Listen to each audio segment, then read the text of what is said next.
Let's take care of a few bookkeeping things while we're at it. Documentation is crucial. Make sure you've got recent copies of your birth certificate. They will ask for them. When I say recent, within the last year. Also, make sure you get it apostilled. A-P-O-S-T-I-L-L-E-D, apostilled. It's another level of legal authorization, preferably for the country to which you are immigrating. They will ask you for that. If you don't have it, sometimes it'll be okay, sometimes it won't.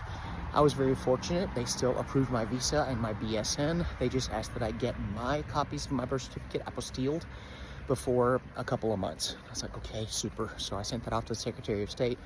It's going to be legalized and returned to me hopefully in the next month, I hope. Put it in the mail today, we'll see.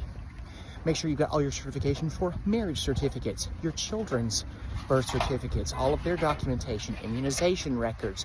You also want to make sure that you've got the most time left on your passport validity that you could possibly get. I just renewed my passport. It's good through 2034. If you're worried about mailing it off to get it renewed, I 100% get that. I felt the same. I made an appointment at the passport office in San Diego.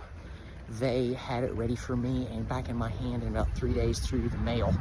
I went in person. I took care of everything. Yes, it is a pain in the rear.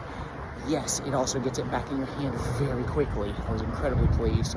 Especially right now, whenever there's so many cuts and changes to governmental policy and procedure, it's really good to make sure that you've got all the documentation you need for as long as you can keep it in its validity.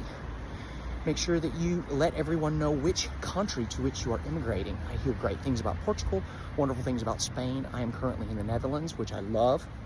The visa I am on is for self-employed persons. It's called the DAFT, D-A-F-T, which is the Dutch-American Friendship Treaty. I highly encourage everyone to do your homework. Make sure you know exactly which one that you're going for, which one is the best fit for you and your family. Please don't let your family be the thing that prevents you from moving. Yes, housing is very difficult here in the Netherlands. I will not lie to anyone. I want to make sure I acknowledge that because there are a lot of people telling me about it and I've seen it firsthand. You want to make sure that you have all of your homework and arrangements in place.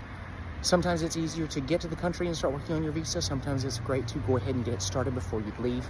Leave that entirely up to you. Either way, if you're thinking about it, now's the time. Love y'all.